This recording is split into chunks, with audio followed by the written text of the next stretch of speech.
crooked? I don't know. Hi, welcome back to my channel. My name is Janelle Zamora, and this is Scent Talk from my closet, the fragrance closet. On this channel, we do go over all things fragrance. We cover niche perfume houses. We go into designer fragrances. We talk about indie perfume houses, layering combos. We go into dupes and clones of original fragrances. I really like to do side-by-side wear test for you guys, whether it be a layering combo or an original fragrance or a dupe against an original fragrance or a clone. All things fragrance on this channel. So if that's something that you're interested in, then go ahead and hit the like button, subscribe to the channel, and also hit that notification bell so you be notified to new videos. Go ahead and hit that like button whenever you would like. You don't have to do it now. Okay, so this week we are definitely breaking down some of Tom Ford's fresher offerings, the fresher side of things, so that we can get ready for this heat for spring and summer, and you know, just really enjoying these fresher offerings, because these are not typical scents that I would gravitate towards. So I have been collecting these for quite a while now, and I'm really excited to be thoroughly exploring them and going over that with you guys. We have already broken down a couple of them, and today I decided to wear Fleur de Portofino, which is this baby right here. Read a whole lot of reviews, and then of course went ahead and wear tested it today. So we're gonna break this down. How does it smell? What did I layer it with? All of that good stuff right here. All right, so very floral fragrance that this is. My goodness, it's like, it's amazingly floral. It's not at all headache inducing. I was so worried upon initial spray when I very first got this. I will have to admit that it was a blind buy, because I had read so many reviews that it was just so delectably sweet. And for example, if you had to choose between Neroli Portofino and Mandarino di Amalfi, which we wear tested this week, that this would be your go-to if you liked sweet fragrances. So I immediately fell for that. Obviously, I was like, okay, yeah, that's the option to go for, and I already know that I love Neroli Portofino, so then it's a given, you know, that I'm gonna really like this. You know, when I first got it though, upon initial spray, I was like, what did I do? What did I do? You guys always sample. These fragrances are pricey. They're so pricey. So learn from my mistakes. I'm not saying that this went south on me today. Spoiler alert, I thoroughly enjoyed this fragrance. I'm just saying it could have. It totally could have. Okay, so Fleur de Portofino, and also whenever I can, I like to explore dupes and clones of the fragrances that I end up really liking. You know, especially, for example, I have quite a bit for Neroli Portofino, and I also have a clone for, or a dupe for, two dupes for Soleil Blanc, because I'm in love with that fragrance.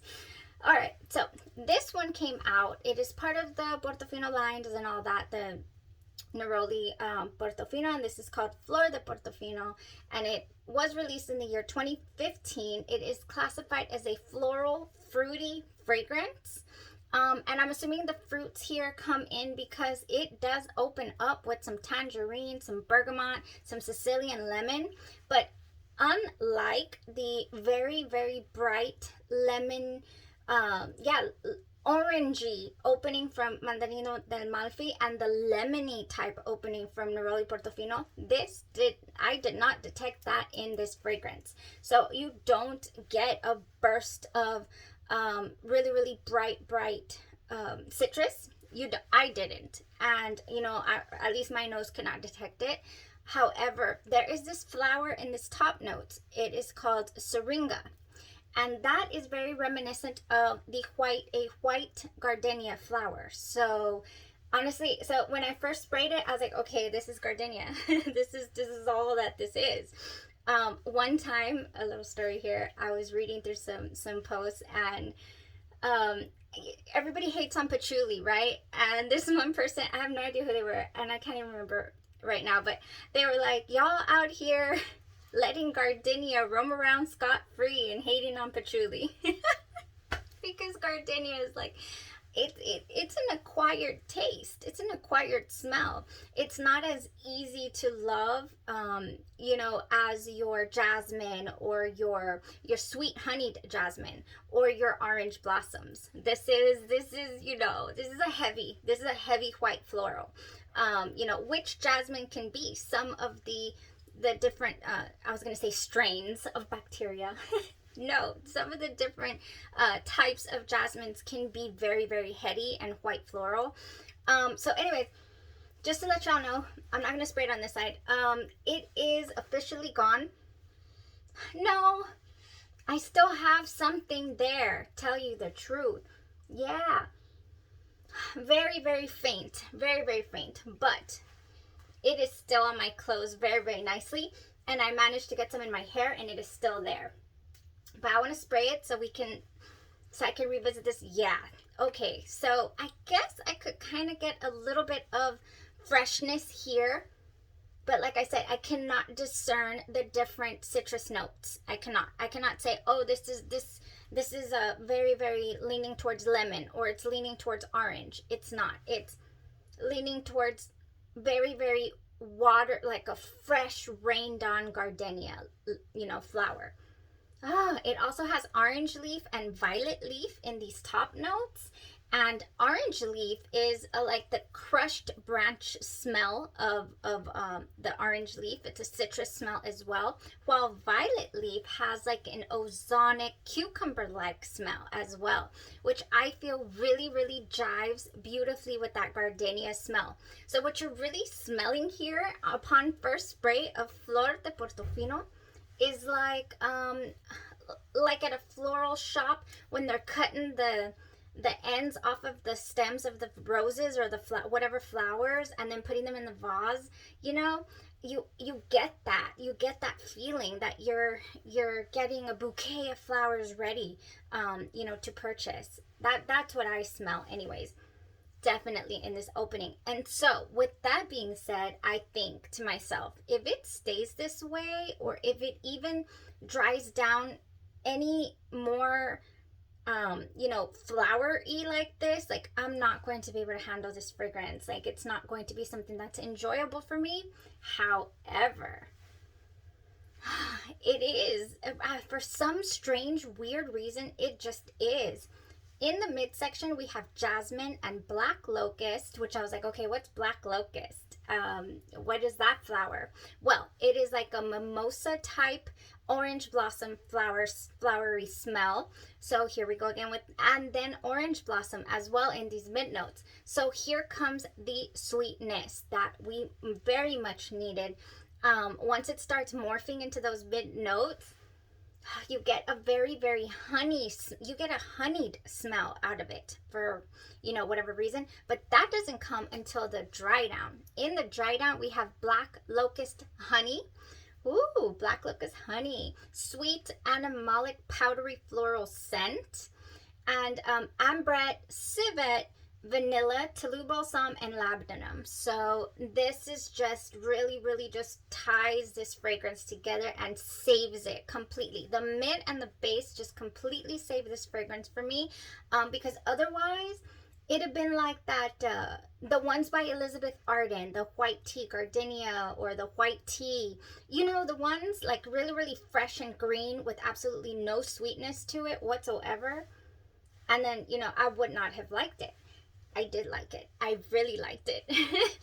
It has, unlike most of the reviews are saying that it has no projection and no longevity. I was afraid of that because I did test it last night right after the shower. I did do a patch test and I was afraid. I was like, I don't know. It doesn't smell like it can go the distance. Honestly, it was with me all day long, on my clothes.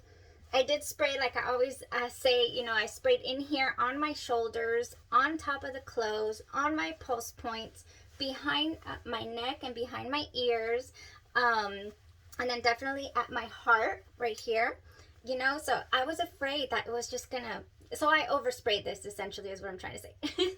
And I definitely layered it as well. I went ahead and did right out the shower, I did my unscented FNK Scentology all over.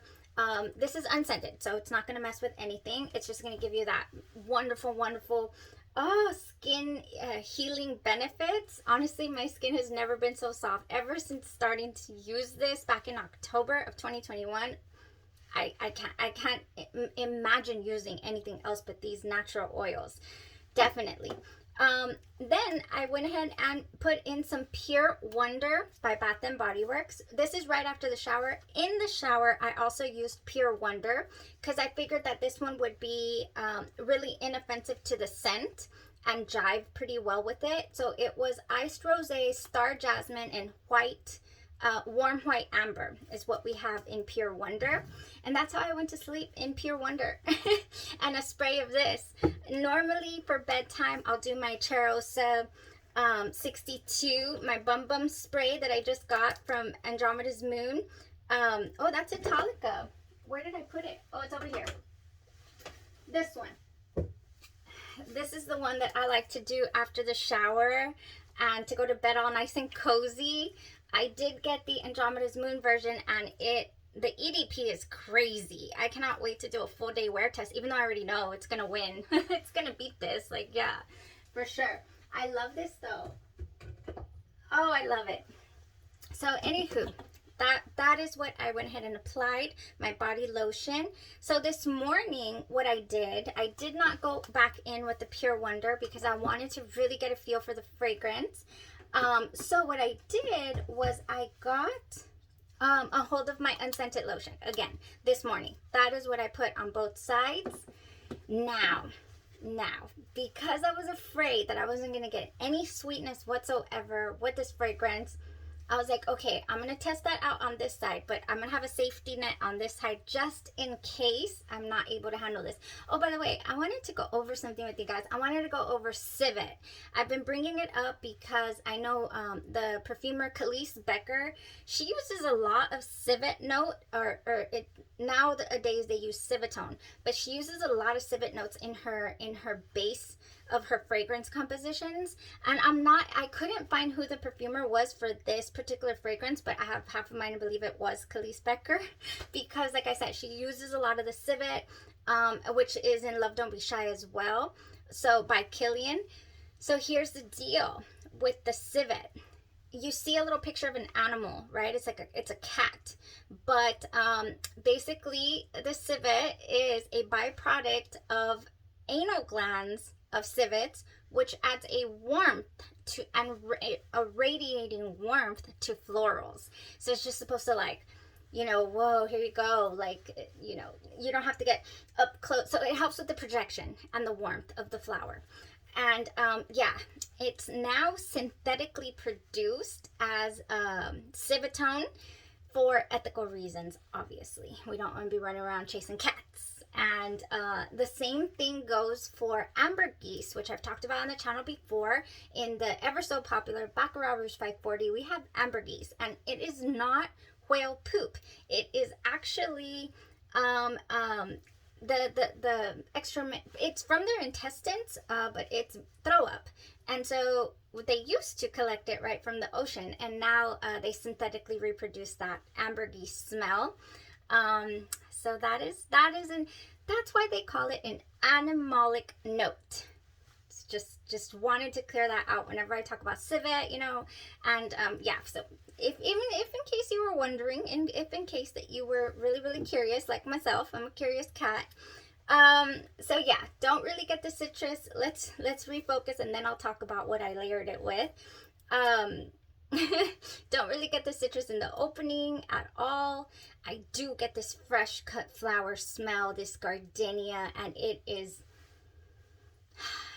beautiful. After I did my layering combos and everything, because I'm not done telling you how I applied it, I went to do my daughter's hair this morning, and she was like, "You smell so pretty."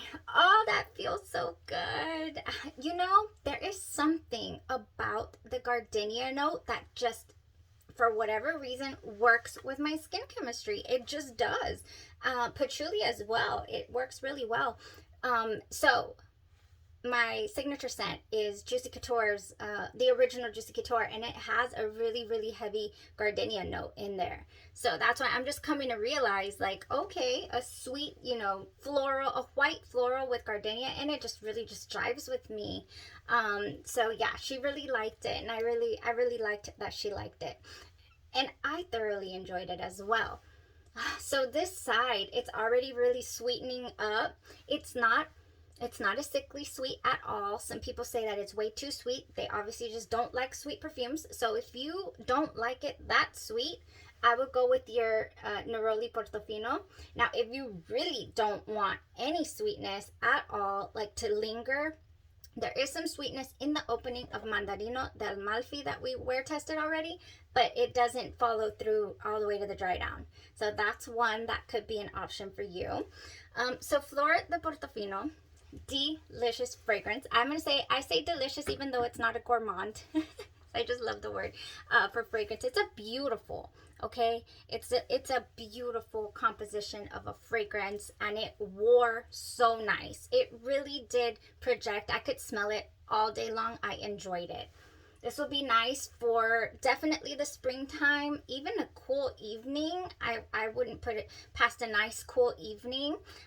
Beautiful, beautiful, you know, with the flower. I just felt like I was wearing a bouquet of flowers, so I feel like it would be a great bridal scent if you really, really did, you know, moisturized very well and oversprayed it as well. Or maybe even found an oil, because let me tell you, that over here where I didn't spray anything, I still have the Reckless Parfum by Roja Dove oil from Oil Perfumery. This is what I grabbed this morning because I was like, oh my gosh, oh my gosh, yes. This works so well with this fragrance. And honestly, I'm going to go out on a limb here and say that this oil is going to go beautifully with, honestly, anything that has a white floral or neroli in it, because this does have, it opens up with mandarin orange and bergamot, and then we have in the mid, we have neroli, jasmine, may rose, and geranium. And then in the base of this, we have vanilla, musk, benzoin, cinnamon, sandalwood, styrax, pink pepper, one of my new faves, and coriander. This Roja Dove Reckless Parfum, I did a lot of reading up on this one as well. Anything that resembles Love Don't Be Shy is a winner in my book, and this is what they kept saying about this fragrance. And I'm just going to respray it just to get the fresh smell, because I had the dry down here and it was very, very nice. So this is the white florals that are in Love Don't Be Shy, definitely reminiscent of them. This obviously doesn't have the dry down with marshmallow and all that good stuff, but it does resemble Love Don't Be Shy. I would say that this resembles Love Don't Be Shy more than Sintra by Memo, which they say also resembles Love Don't Be Shy. This one would come first. This one definitely. So I kept reading also up on this Reckless Parfum that it doesn't last, the original. And it is a pricey bottle. It's like $315 or so for, I didn't look up the mLs, but I mean, you know, it's a pricey fragrance by Roja Dove. And so I'm just so happy that I have this option with Oil Perfumery that I found from them, because I really wanted to, like I said, I'm always very curious about all the fragrances that smell like Love Don't Be Shy. I think I could honestly do a video with all the fragrances and compare and contrast and compare it to Love Don't Be Shy, because like I said, if it says it resembles it, I want to try it. And I seriously have like 6. We could do a whole week of that. Anyways, this one, Reckless Parfum, delicious, beautiful, beautiful fragrance, and it jived so well with your, it deepened it up. It really did. I was able to smell this one all day, like I'm saying, it did project nicely. On this side though, it gave me that extra, deep, like a deepness to it, a little bit sweeter, a tad bit sweeter, and definitely like I said, like a deeper fragrance. I really, really enjoyed that combo. So right now I do have an errand to run. I'm gonna go ahead and reapply my Reckless Parfum on my pulse points, and I'm gonna go in with the Pure Wonder to top it off to feel a little bit fresh without having to waste my original pricey fragrance. That's the beauty of dupes and layering. That's just what it is. And it's gonna be a seamless transition here. It really is. Nothing's gonna clash. Always, yeah, if fragrances have a note in common, then we're golden. We're golden. Wonderful, wonderful fragrant day today. I was worried last night when I did my patch test. I really was. I was like, oh no, if I get a migraine with this tonight, then I cannot wear tested tomorrow. You know, and like I said, I totally blind bought it, so don't do that. Learn from my mistakes, or, you know, from my near mistake here. All right. Oh, one more thing that I did that I didn't even go over. Fleur de Portofino all over body spray. I want to say this also runs about $79. I didn't check the price, I'm sorry. But they do have it in an all over body spray, and it was nice as well. I went all over with that. In fact, I could just go all over with this. Hey, this is nice for like your wedding day. Like I said, like, it's really, really good. I just think of flowers and bouquets and, you know, wedding, and instead of carrying the bottle with you, you could do the original can here. The all over body spray. So yeah, maybe that's also another reason why it lasted through the day. Maybe this helped, I don't know, but that is exactly how I wore the fragrance today. Very, very nice. Oh, this Reckless Parfum, you guys. Ooh, I don't know. I always get intrigued by the oils, and then I end up, you know, looking for the original bottles, but that one's pricey. Okay, thank you guys so much for watching, for listening to the review on Fleur de Portofino by Tom Ford, and what else? Stay tuned for the 500 subscriber giveaway, because that is coming. I'm going to put together some of my favorite things, and as soon as we hit the 500, I will be distributing the prizes, the giveaway, all for an entire week. I will be choosing subscribers to share the fragrance love with. So thank you guys so much. Have a great rest of your evening, and stay safe out there. Bye-bye.